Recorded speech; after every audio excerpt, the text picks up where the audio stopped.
Hey guys, welcome. So today I'm gonna show you some tips and tricks for each one of the bosses in Ulduar for both Fire and Arcane Mage. I'm going to talk about Frost briefly in this video, but the main focus is Fire and Arcane because those are, the most popular specs. It's gonna be 3 sections for each one of the bosses, so it's gonna be the mechanics, things you can do to increase your damage, and how to parse on each one of the bosses, because people nowadays like parsing, so I'm going to include that. And with that said, let's get right into it. So first boss, Ignis. Pretty straightforward. You single target Ignis and you put up Living Bomb on the ads.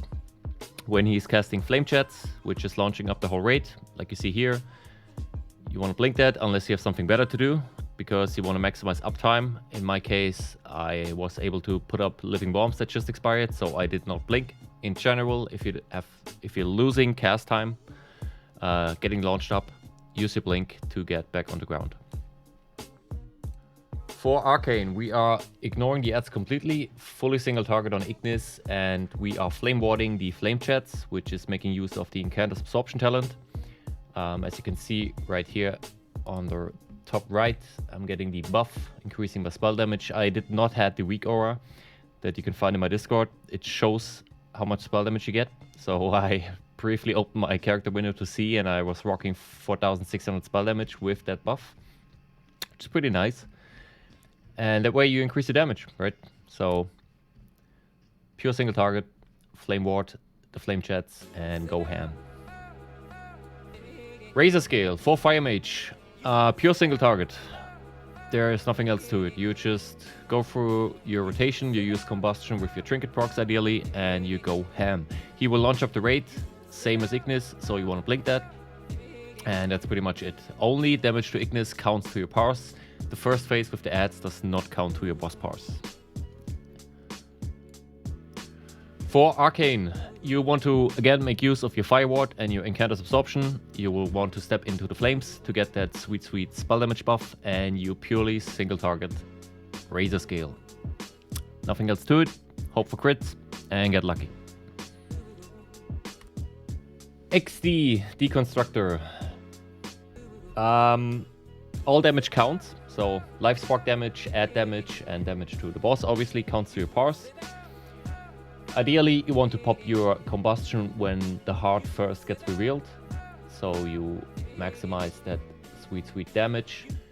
As you can see, most skills with Searing Light and Gravity Palm put Searing Light near the tank on the right side and Gravity Palm outside of the raid on the left side.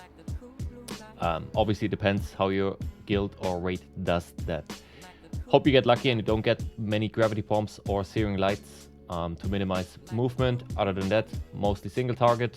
Make sure to cleave the sparks. You can throw a fireball into them, or you can just living bomb them, and that's about it. And yeah, that's pretty much the whole fight. This is hard mode. We did this week. Since it's nerfed, now it's pretty, I wouldn't say completely easy, but it's rather easy to do now. So you should be able to get some hard mode parses in there. For Arcane, you ideally want to use your cooldowns with Bloodlust. If you guys lust late, you want to use them nonetheless early in the fight, so you get 2 usages out of them. Most skills lust the heart itself or right after, so that's when you want to use your cooldowns. For the little ads that come, as Arcane, I would probably completely ignore them and let Shadow Priests and Warlocks just solo them. Yes, you can visit them, as you can see right here in my fight. But in general, I would just stay on the life sparks that spawn and the boss itself and single target. For the Gravity Palm, by the way, you can block it. The effect still goes out and the explosion happens, but you can block the damage. So if you're, far away for some reason, which you shouldn't be, ideally you just blink to the left side of the raid and stay there. And then you can block right before it goes off and go back into where your casters are stacking. Kologarn, as Fire Mage, you dot up all 3 targets. You single target Kologarn, and if somebody gets taken by his right arm, you're going to focus that right arm and you kill it. At some point in the fight, you want to kill the left arm as well. The damage to the arms only counts to your parse if the arms are killed by you. So if the arm is still up and you don't kill it, all the damage done to it does not count to your powers. For Arcane, single target Kologarn, single target the right arm if needed or the left arm if needed. Use Mana Shield to proc Incanter's Absorption. Only do that if you have a Druid Innervate available for you to cheese a bit of extra damage. The I-beams, don't worry too much about them. Healers can heal through it, so you can completely turret this boss. The Iron Council for Fire Mage. Keep up Living Bomb on all 3 targets to maximize your cleave damage. Direct damage to the targets that heal up to full, meaning you kill one target, the other 2 targets heal to full, does not count to your powers. But the explosion of your Living Bomb that does damage to the target you are currently killing does count to your powers. So, and obviously you get a chance of Pyroblast procs from the explosions. Spell Steal the shield from the Rune Master and try to proc it. Don't focus too much on it. It's really scuffed sometimes to make it to proc. Ideally, you get the shield and the little guy is casting an overload and you proc it that way. Or you step into a Rune of Death. It depends where the rune spawns, so you know, you gotta Vage out if you want to get the buff, but you have all this movement that you have to do. So it's an RNG fiesta in my opinion. Other than that, I got the buff right here. Other than that, you know, stay in the Rune of Power, maximize your damage, and bait the Rune of Death when your raid leader calls for it. And that's pretty much it. You can use your Combustion on the first Rune of Power and you should have it back up for Steelbreaker, the last guy. So you don't waste any big CDs when you need them to kill the last guy. And that's pretty much the whole fight. For Arcane, you want to use all your cooldowns on the first Rune of Power besides Icy Veins. Not like I do in the video right here, because Icy Veins most likely will not be back up for the last guy, Steelbreaker, and you want to have it to meet the DPS check. Again, Spell Steal the Shield if you can, and if you can make it to proc, don't worry too much about it. And besides that, same stuff. Nuke the boss and hope for good crits. Hodir, the Fire Mage fight. You want to be ideally in the Frost Firebolt spec. Why? Because Frost Firebolt has the highest crit modifier of all the specs. So you get the biggest, juiciest crits. In terms of priority, obviously you want to get the Stormcloud buff, which is increasing your damage and crit by a lot. So you want to get that buff first. And if you have the buff, you want to maximize your uptime in the little lighter balloons that you see around here. Don't worry too much about the crit buff. Other classes should keep that up and stand near the campfire, like Ellie Shamans, even like Disc Priests can spam Smite and stuff, because there's not much healing required on this fight. Yeah, and just be really aware around your of your surroundings. And obviously, ABC, always be casting, maximizing your uptime. It can be really, you know, overwhelming and confusing because there's a lot of stuff happening on the screen. But ideally, you know, you want to have a weak aura that tracks your buffs, so you know when you can pump and all that.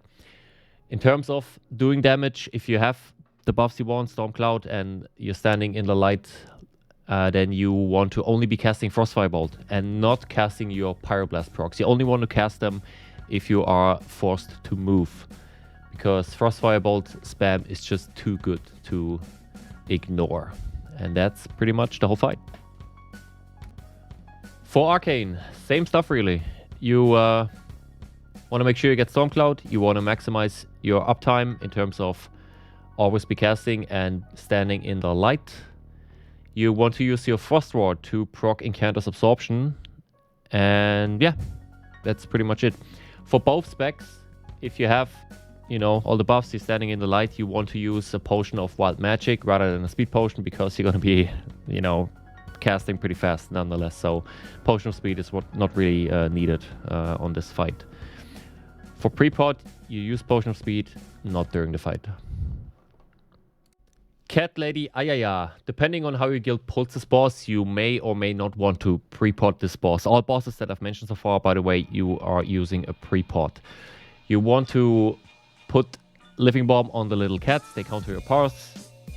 Unfortunately, my guild has so much DPS now that the living bombs did not go off, so might just throw an Arcane Explosion and a Zapper in there and call it. Other than that, it's fully single target. Throughout the fight, there is going to be one more ad or two more ads, I think, like little cat ads that you put a living bomb up and completely ignore them. If you're human, you want to human racial the first fear and you want to block the second fear.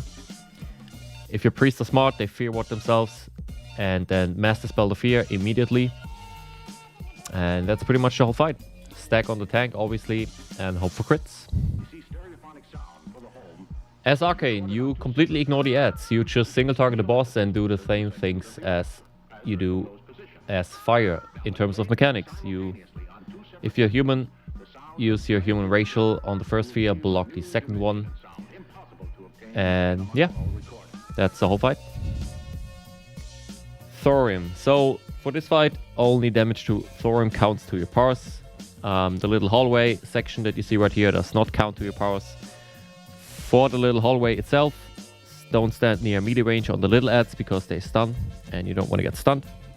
Watch the hand of the big guy when he's casting his flaming AoE, so you stand on the opposite side to avoid the damage. Other than that, the ads die pretty quickly on this fight, and then you make up your way to Thorim. When you jump down, I would use a Frost Ward on yourself just for survivability. And there's pretty much not much going on for Fire. It's pure single target. You want to save your rocket boots for this part of the fight to quickly switch your position and maximizing uptime. You dodge the little lightning AoE, as you can see here. Don't stand too near to other people to avoid big chain lightning damage, and hope for crits as always. For Arcane, same story, only damage to Thorim counts, and we are also turreting this boss, minimizing movement.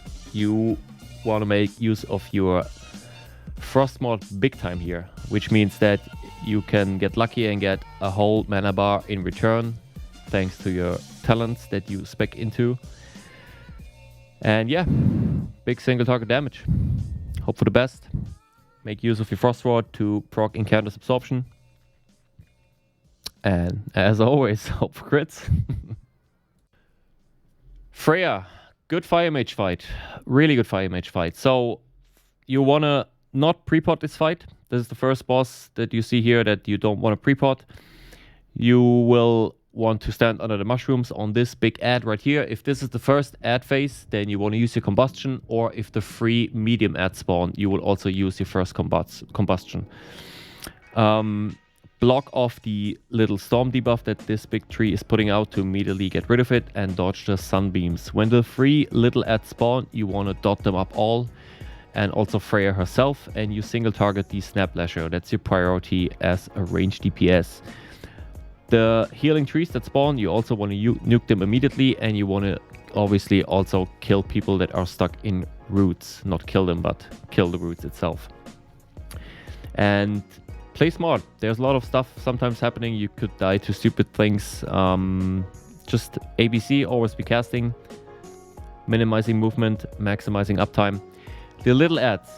In my guild, again, we have too much DPS, so my living bombs did not really do much. But I think they're really, really good on this one. So you want to living bomb as much ads as possible up, and then when the knockback happens, for most skills, you will still have like 2 or 3 seconds left on the living bomb, and that's a sweet little spot where you knock them at like 30-25%, then the living bombs explode and you do a big chunk of AoE damage from range that will finish them off. If that's not a thing, then you just Flame Strike into Arcane Explosion, you blink away and you finish them off from range with Blizzard. For Freya herself, phase 2, after the ad phases, it's just a pure single target fight. All the damage you do to her before that does not count to your parse, only the damage in phase 2 counts to your parse.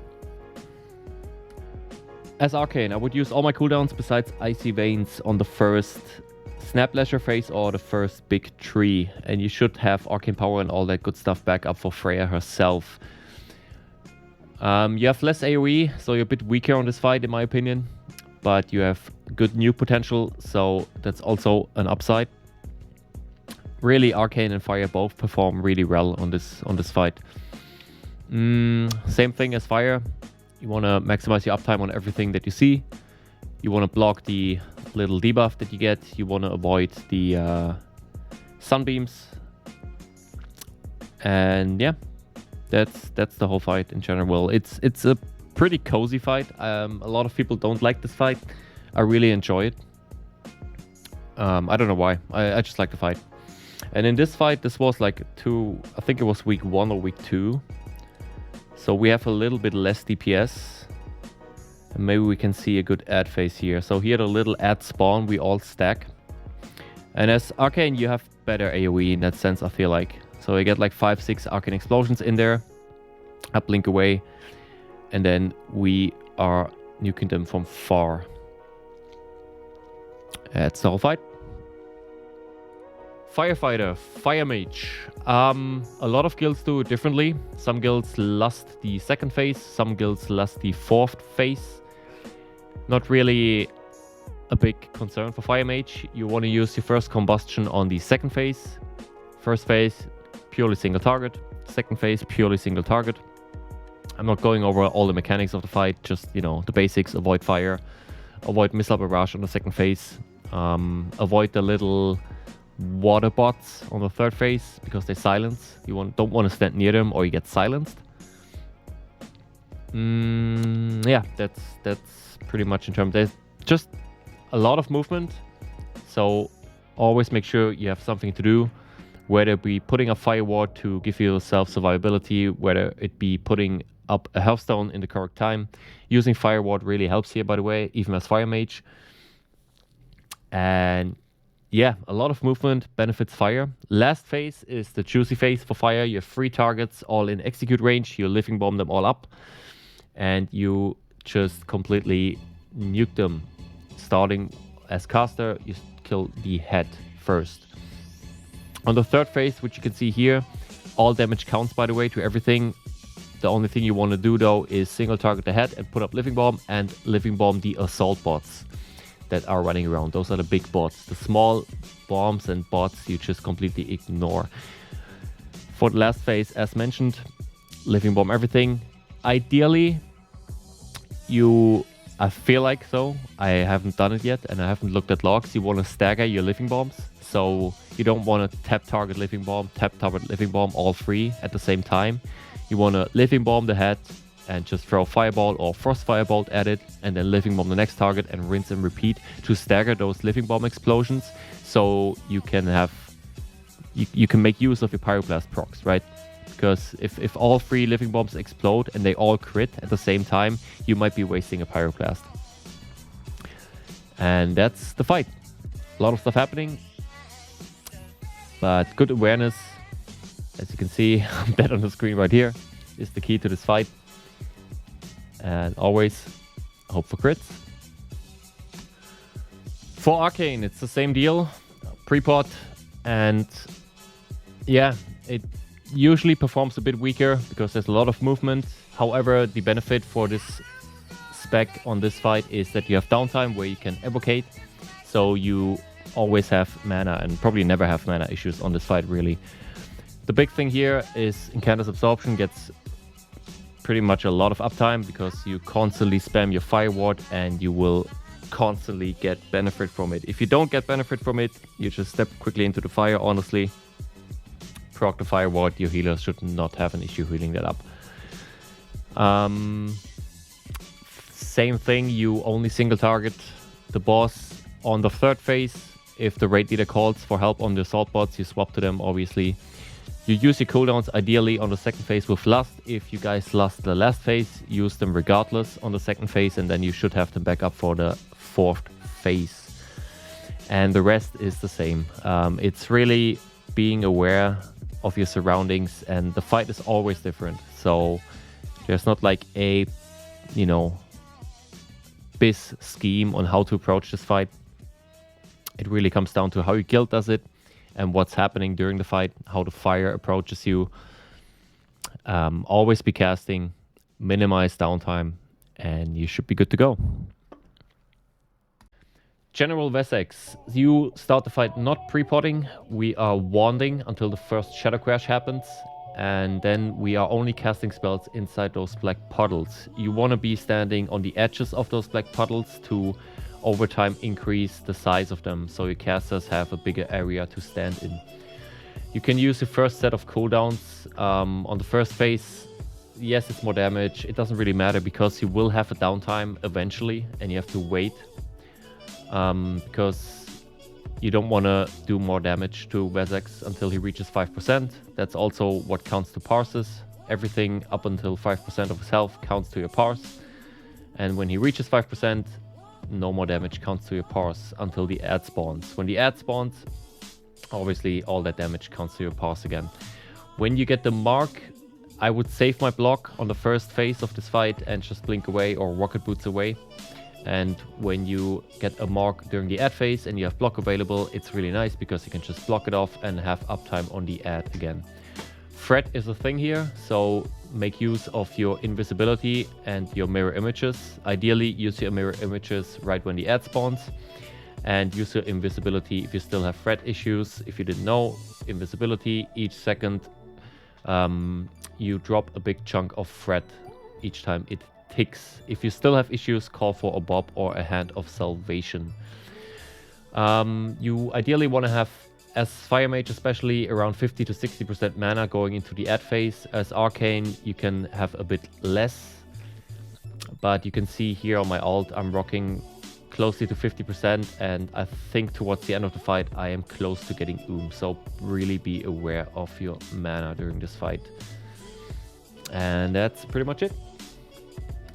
Arcane is really good in this fight. So in terms of mechanics, it's pretty much the same as for Fire. When it comes to your damage output, you want to make use of your Missile Barrage as much as possible. So whenever you get a proc, you just use it immediately. If you have the 4-piece tier 8, even better. So you get more procs and you pump those missiles. When it comes to cooldown usage, you ideally want to use your cooldowns as well on the start.